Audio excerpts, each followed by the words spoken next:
All right, 5 minutes after 9 o'clock. Thank you for tuning in this Thursday morning. As always, we have veterans news for you today. A very small group of veterans. In fact, there's only one veteran in the studio. Don Williams is in the studio.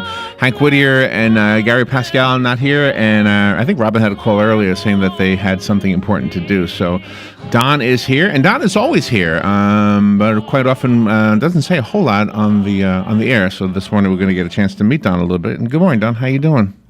Good to see you. How are you, Don? Oh, how old am I? No. How are you? How are you doing? Well, I'm much better now.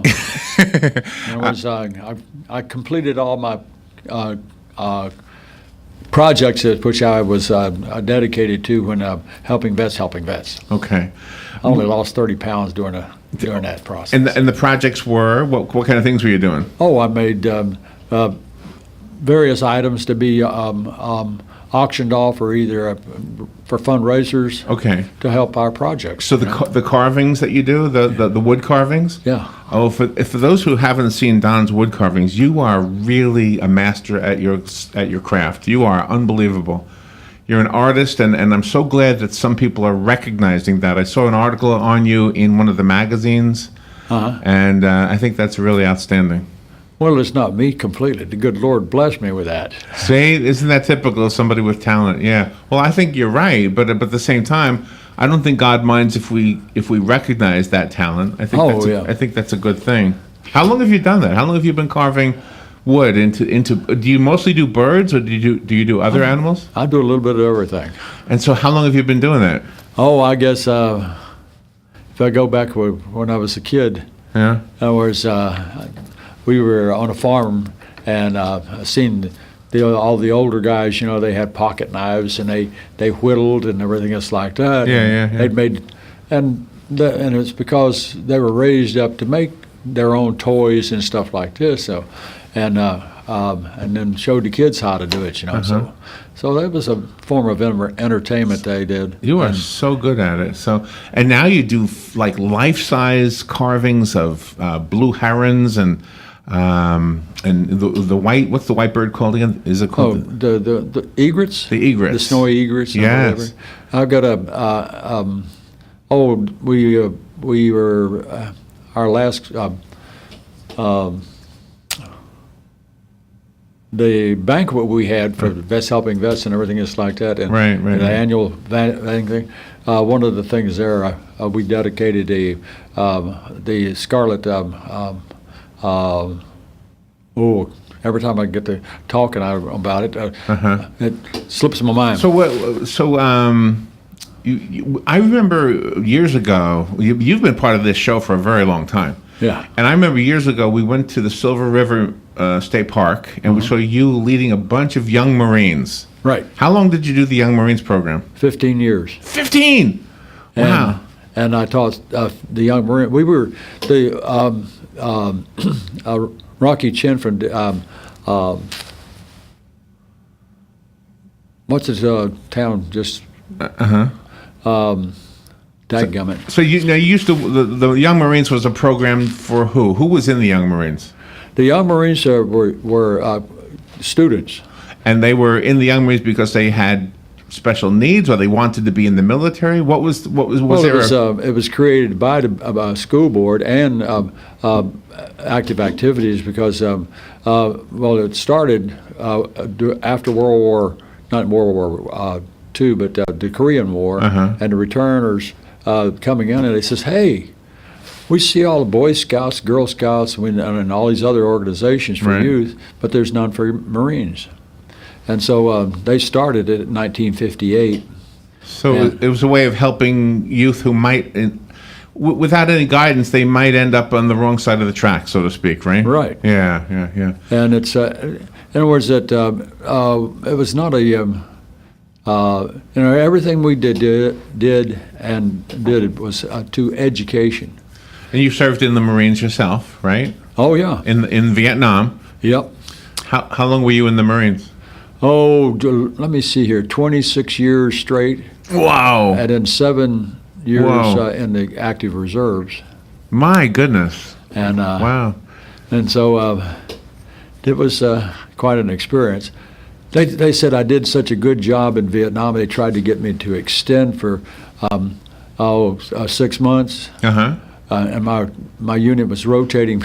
We'd finished our time. We'd already spent 15 months in Vietnam, and so we were leaving in 3 days. And I said, "You're kidding? You ain't getting me to extend." They said, "We'll make you an officer." They wanted you to stay.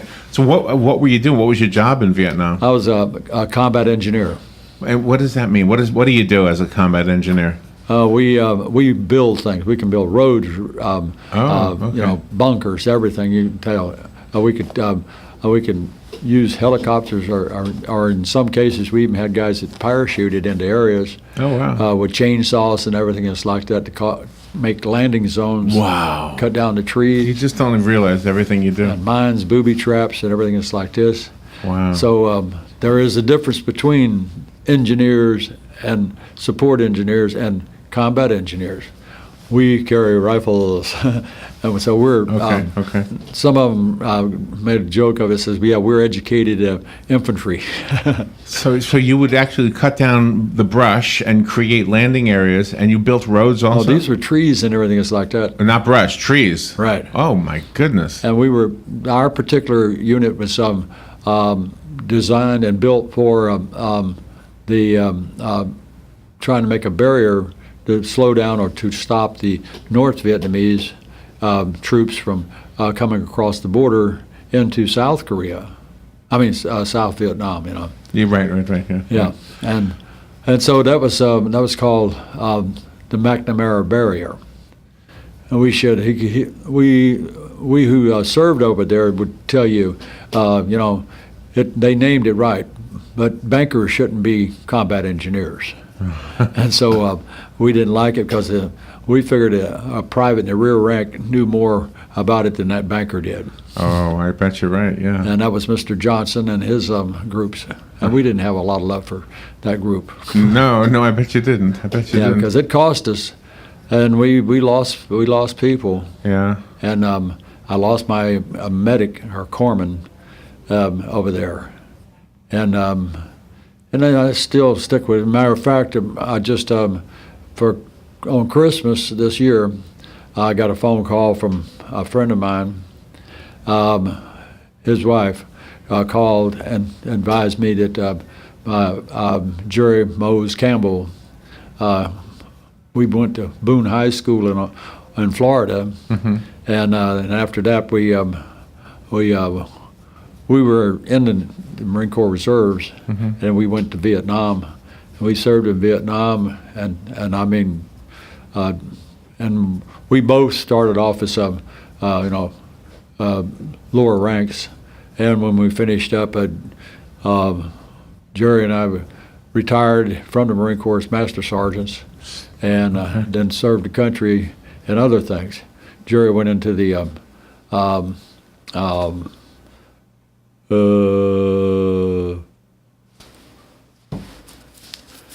post office. Okay, so at the time. Yeah. And were you about to say that he just passed away recently? Yes. Oh, okay. And I have some real things. I noticed Mr.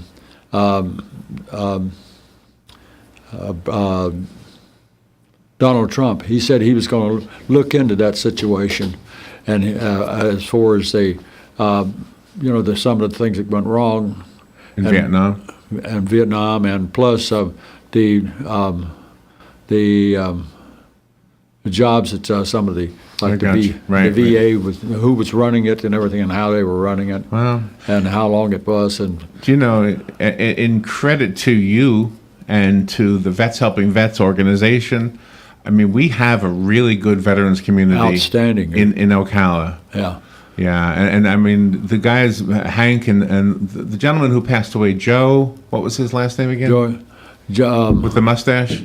Yeah. Joe, and I never could had problems remembering his last name. Yeah. He's Italian. But He's a great guy. I think he and Hank started Vets Helping Vets, didn't they? Yeah, we were, there was about 5 or 6 of us. You were among the first? Yeah. Oh, okay. I came in about 6 months, a year later. I was the commandant of the Marine Corps League. So what was the origins of Vets Helping Vets? Was it was there a need that wasn't being met back in those days? Is that why you started the group? Was there a need? Well, the thing that motivated us was one that most of us were Marines, Right. or active duty or combat experienced troops, and we start hearing in Ocala. We started hearing complaints from veterans about how they were treated and how things were not going right for them in some of these organizations, Right. And so we being experienced and retired military guys, we knew how. You figured you could do it better. Yeah. So you did it, and you really made a big difference. I can remember because the Veterans Show, this radio show that you do every Thursday, it's 12 years probably. It's got to be 12 years or whatever. And I can remember in the early days that Hank and the other people who would come in would often have lots of complaints. The biggest one I remember was the waiting times. Mm-hmm. And you really made a difference. Do it. And you changed it, right? Didn't you make that better? Yeah. Well, there was even congressional investigations. Yeah. On our behalf, and then which was stood. And look at the progress you've made now, opening up a brand new building that's going to be an all inclusive building for the vets. It's going to be. It's going to be. Well, that's unique because there's no other one like it in the United States. Yeah. And we've set the example. It's just like with the Young Marine program. Whereas there was none before we came to it. And when they formed it, whereas there's only two people that in the nation, and myself was one, and I was went to teach school over at North Marion High School, and Denellen, the Rocky Chin. He was a lieutenant in the Marine Corps, right. And we were two selected. I don't know who picked on us at the start because I said, wait a minute, I've served 32 years and plus, Where did you grow up? Did you grow up in Florida? Florida and Georgia. My people were from Georgia, Alabama, and everything else like that. We go back as a family, and the Williamses and the Phillipses were in the 1600s. Oh my gosh! Wow. So we've been around the campus a while. A lot of us were involved in our relatives. The South was our area. Although our families go in the northern from Michigan to Maine and everything else like that. I have relatives all over the place. I wanted to mention the sponsors for this show. We have to thank them. Bob Wine's Community Gardens and Nursery. They've been supporting the veterans for as long as I've known them. They've been sponsoring this program for a very, very long time. They give veterans a special discount, a 10% discount at Bob Wine's. So let me do this ad real quick, Don. Veterans News is brought to you by Bob Wine's Community Gardens and Nursery at 2610 Southeast 38th Street here in Ocala. When it comes to landscaping, Bob Wines has what you need. Everything from small plants to large trees, mulch, fertilizer, and so much more. And they even guarantee their trees. And they'll plant them for you. They've been keeping you blooming since 1952. Their phone number is 629-5766. And Bob Wines, again, offers a 10% discount to veterans. The only other thing I want to mention, Don, is this. The quarterly ceremony is happening this coming Saturday at 10 a.m. at the Veterans Park. This is the final salute where the names of the veterans who have passed away in the last 3 months are all read and saluted at the not the downtown, but the Veterans Park. Veteran Park. Is that a gazebo right there? I guess it's a big pavilion. Yeah. It's a pavilion. It's bigger than the whole park is dedicated to that, and it's like they had we had some embarrassing things. I think about the public was that we had people who were against having veterans being buried in parks at our cemeteries, and they were harassing the people who were going to funerals of their relatives. Wow, really? Yeah, wow, that's crazy. Oh yeah, and that's part of standing up for it. Wow. I remember when we first dedicated the park.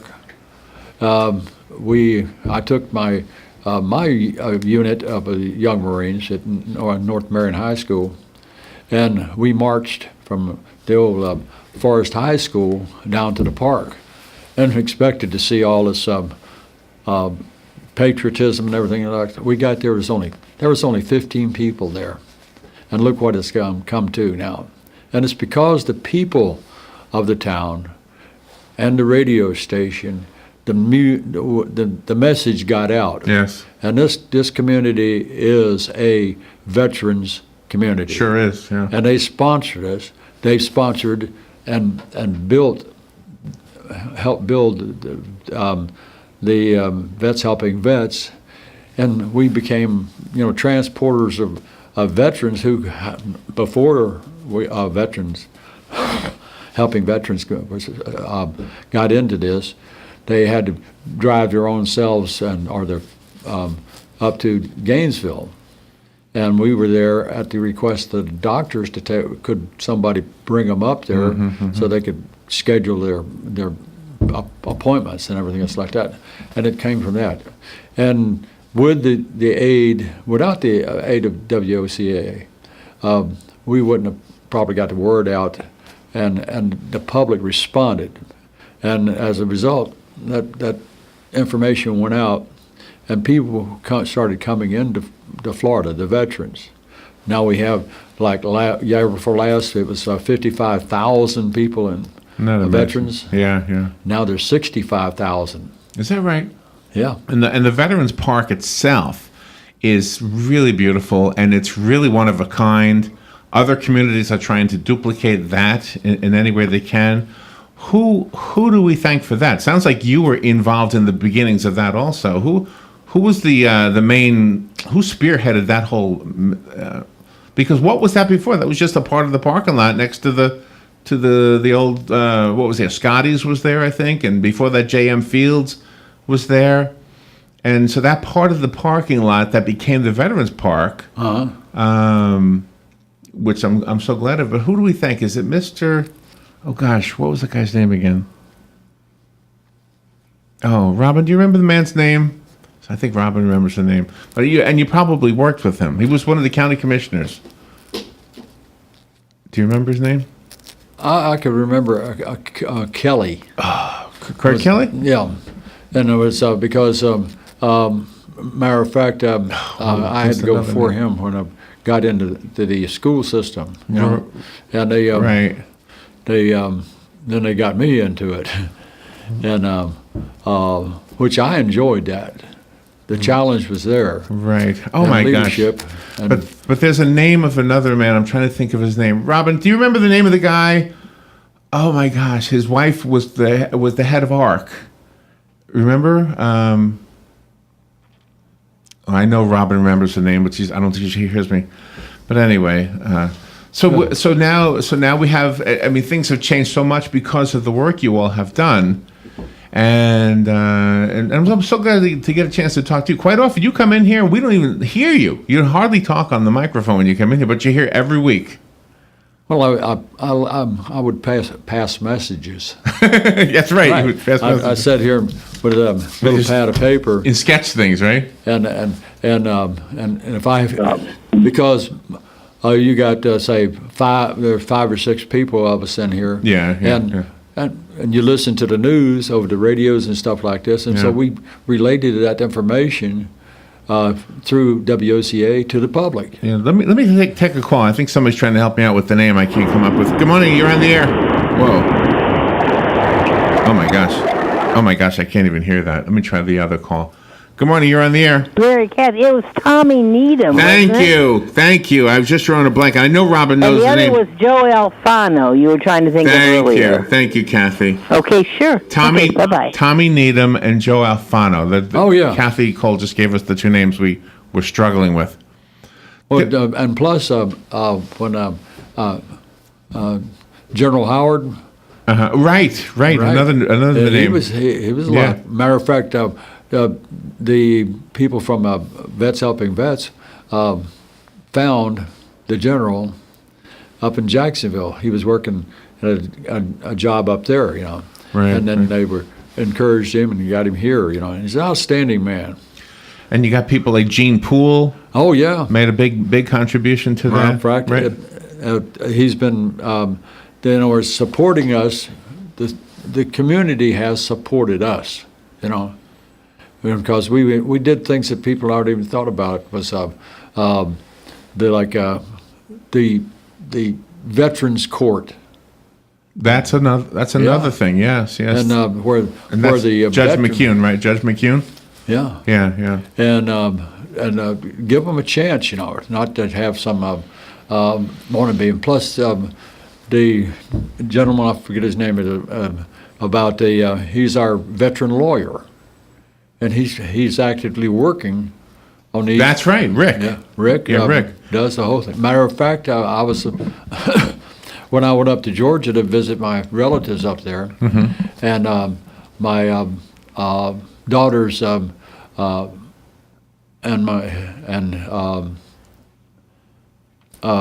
his mother-in-law, when her husband died, he was an Army veteran, and in Vietnam, and plus he served in Germany and all that stuff and things like this, and so when he passed on, this man had been to Vietnam and a whole bit, and this one of the people up in Georgia from Tiger Mountain up there, and he says, "Lady, you don't have he says, you don't rate nothing." And I happened to be there when she was relating this information to the family, Yeah. I says, "You lucked out." He says, "What do you mean?" I says, "Guess who I'm with?" I says, "I'm with Vets Helping Vets in Florida." I says, "You get me that information, and we'll put it on the radio." Yeah. And okay, well, whatever. And I says, okay. And I says, I'll give him, if you want me to, I will have him call you, or you want to call him, because this is out of state and everything like that. Well, that's just one more example of all the great things you do. You just pick up on things. There was so many more things I wanted to ask you. But we're almost like a minute and a half left. So, I've really enjoyed getting to talk to you on the air. I've talked to you a lot off the air. Yeah. Thank you for your service, Don. I'm sure there are hundreds of stories you could tell. Besides that, with my job at the school, when it come to the end of the time, we had a little problem there because they just didn't understand, especially Marines and drill instructors and stuff like that. And Smitty and I, the military in this area, we were the ones that were teaching the JROTCs and whatever. Right.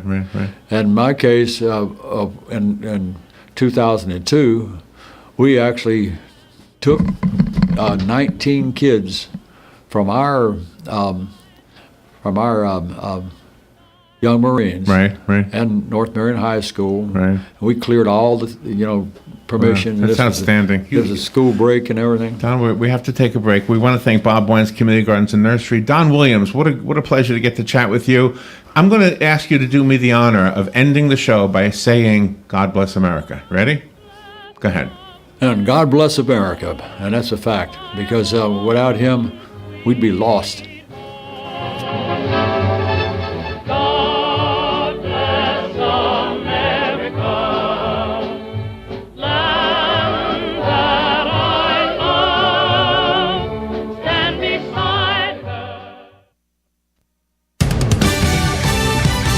Fox News Radio, I'm Lillian Wu. Allegations of Russian hacking and election interference, the focus of some testimony on Capitol Hill today.